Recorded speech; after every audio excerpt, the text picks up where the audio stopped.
Hello, I'm Dr. Terry James Gingras, and this is Dr. G's ADHD Chat, the show trying to make the world safe for ADHDers. I'm a clinical psychologist and neuropsychologist, and I am also the parent of two ADHD kids who, well, they're now adults. But I have been through the battle, and I also am in private practice, and I treat tons of ADHD. And I am currently going to get off on another area of interest of mine, which is behavioral medicine, which is just a fancy way of talking about stress management and so on. So this is the holiday season. This is the time of year when we're supposed to the world gets together and falls in love and all that other stuff.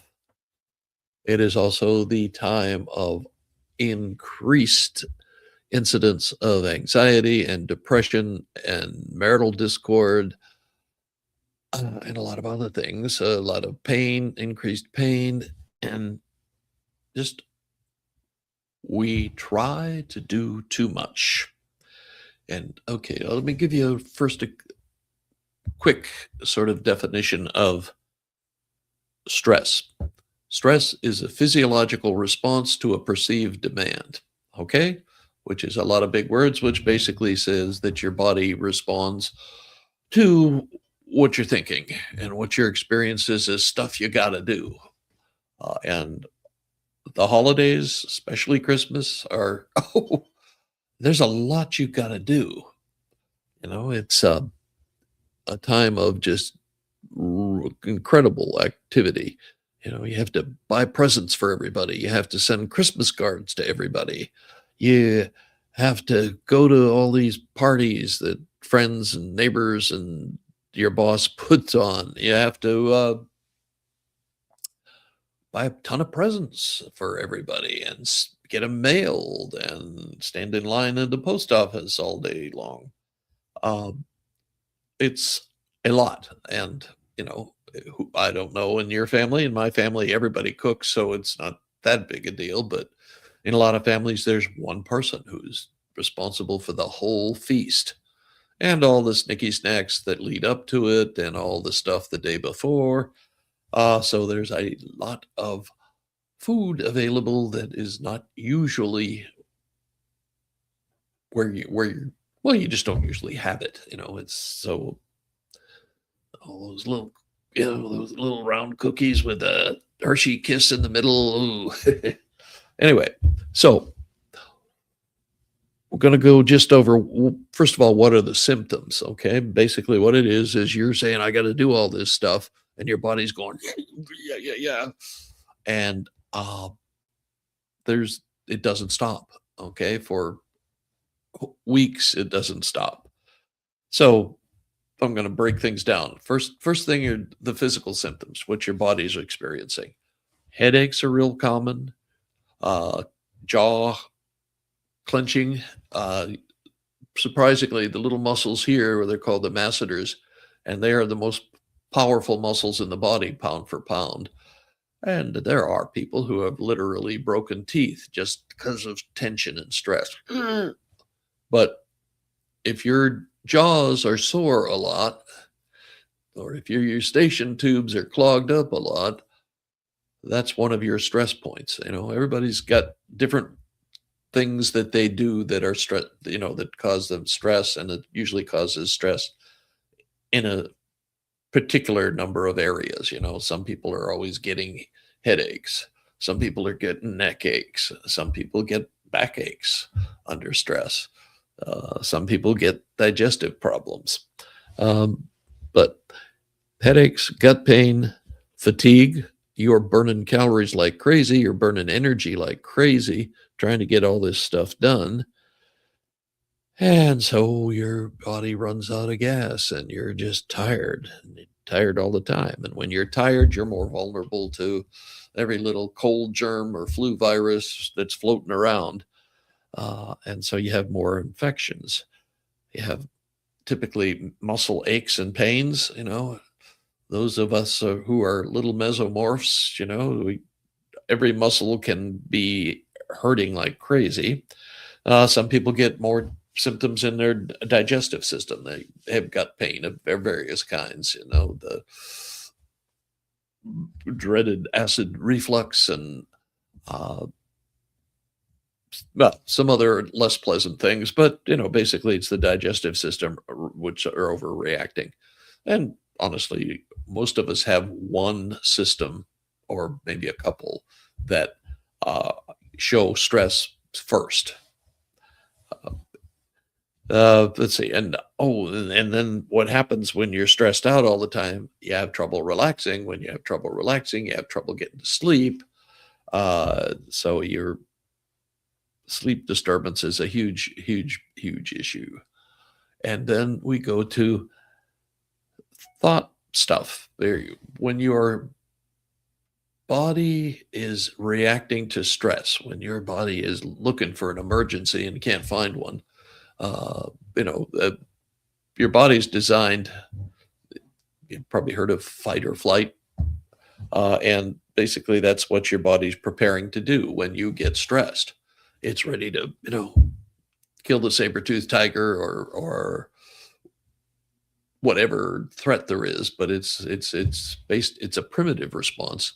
So it's not really appropriate for the fact that you forgot to buy the chocolate chips at the grocery store.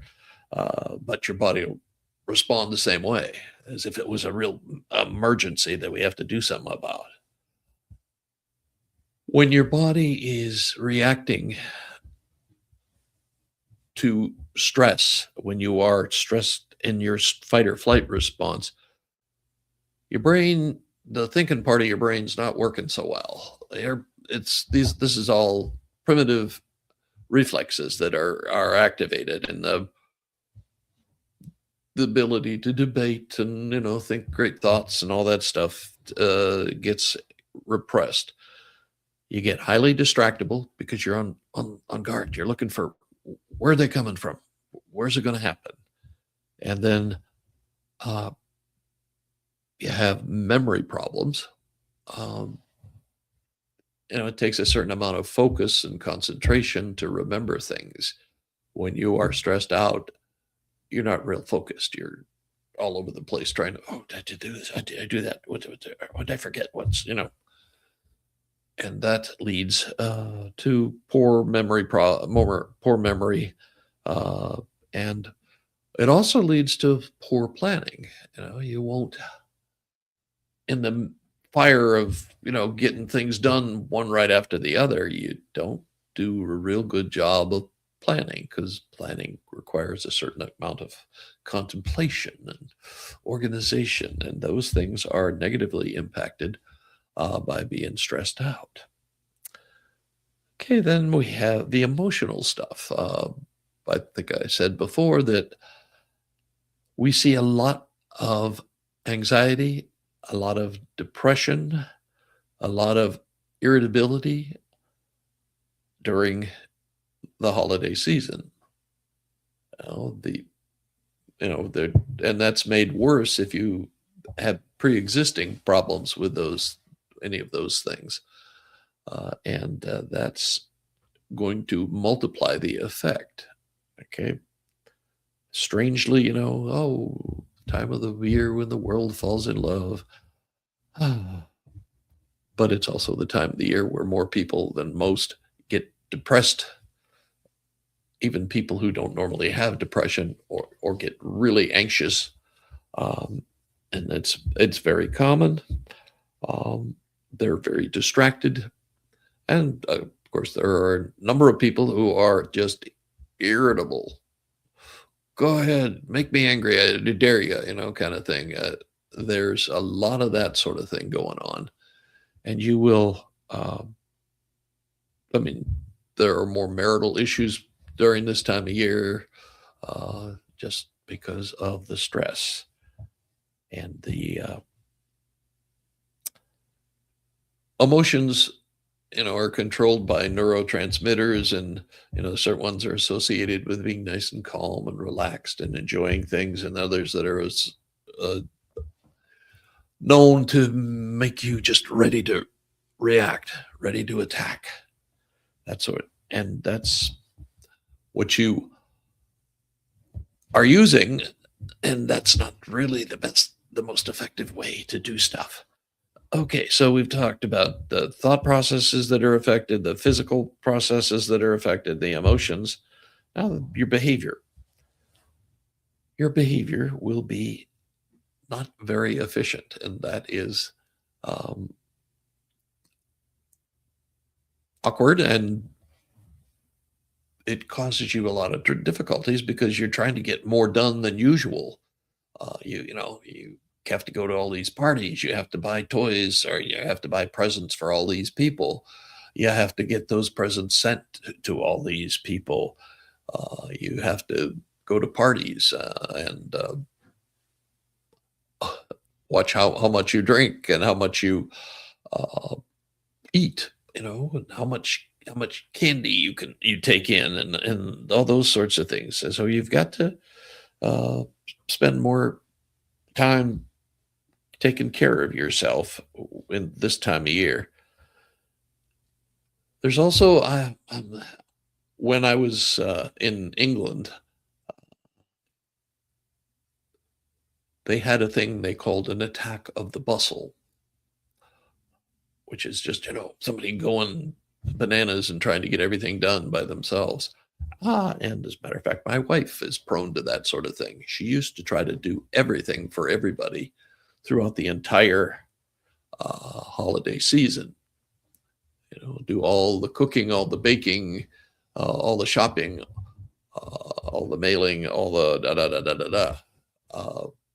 And it was not a very pleasant experience for a couple of weeks there. She'd just go to lift off, and it was a bit of a mess, shall we say. So we taught her how to delegate. No, we didn't. We tried, but she's not gonna do that. She's just not gonna do that. Okay, so the behavior is inefficient. Attack of the bustle is not very efficient way of getting things done. You will inevitably leave some tasks that are not completed or only halfway finished. You'll screw some things up. You'll uh, also when people are trying to do too much in too little time, the injury rate and the uh, accident rates increase. If you're this time of year, if you're out driving, be very careful. There are a lot of people there who are on a mission, by George, and they're going to get to the store before you do, and da da da da da. So we have a lot of accidents, a lot of, and I'm not sure what we could do about that as a society, but it's yeah, well, it's just real common. It's the numerous statistics indicate we get a lot more motor vehicle accidents, a lot more physical injuries, a lot more ER visits, and all of this just because we're getting ready for Christmas, a Christmas celebration, and it's also a time when you're supposed to be thinking great thoughts and thinking about your relationships and how lucky you are and all those sorts of things. And it's a time when many people aren't feeling all that lucky and aren't having very good social relationships. And that increases the stress and strain on them. Uh, it increases the stress and strain on all of us, actually. It's also a time of family gatherings. And family gatherings aren't always all that smooth and wonderful. They say, what is it? You get to pick your friends, but you were issued your family. So you've got, you are always going to have some relative who's a self proclaimed expert on all kinds of things, and is going to bore you, or there's going to be, I mean, this time of year with the political situation the way it is, you don't want to talk politics. Don't do that. It's not gonna work out well, and it's not gonna be a way that will improve family relations, shall we say. Okay, so I've covered body, and then thinking, feeling, doing, and then a little bit about social. Oh, and by the way, Christmas is supposed to be a celebration of the birth of Christ, and we kind of lose that, I think. Over the course of my life, I've seen it just become more and more commercial. I mean, it's gotten to the point where, it used to be, oh my God, you got Christmas decorations up, and it's just Thanksgiving.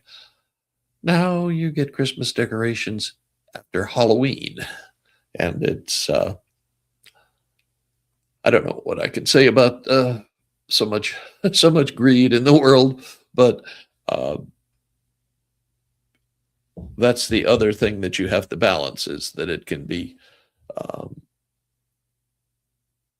a sour experience doing a lot of these things and having to do so much of them. It can make you forget what the holiday is supposed to be about, and I think it's important to keep that in mind, that, hey, we're supposed to be celebrating this, but we're supposed to be celebrating for a specific reason, not just to have a party. But keep that in mind, and that helps sometimes with this whole stress thing. I know this stress is related, like I said, to a physiological response to a perceived demand. Everything that increases the demand increases the stress.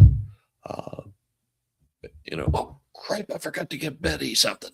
Oh, Lord, and so, and I don't know if it's time enough. I don't know if they can get it if we UPS it or what, but that sort of thing, all that, and you will make mistakes. When you're that stressed out, you will just make more errors than you would normally make. Okay, so the next thing we're going to talk about is the causes of holiday stress, and a little bit about, well, yes. Okay, we're gonna talk about the causes of holiday stress, and that'll be on tomorrow. And in the meantime, I'm Dr. Terry James Gingrass. My website is terrygingrassphd.com. I am a high performance coach. I've been certified for about a dozen years now, and I have a couple of places where you can sign up. You can sign up for my newsletter list. You can sign up for my for a sort of a practice interview where we'll talk about what kind of problems you're having that are presumably related to ADHD, and figure out if we can work together and that sort of thing. It's and it's a freebie, but it's for coaching. It's not for doing therapy. So remember that there is a difference, and it's kind of a big one. Anyway, so if you'd like to have a chat with me, sign up. And if you, the newsletter, I forgot to mention, the newsletter is not the same content that's in the on the podcast. Okay, it's different stuff, and sometimes it'll overlap, which may be, we may do that with this stuff, but Who knows? Okay, so anyway, so either sign up for the newsletter or sign up for a session, and we will catch you tomorrow. Okay.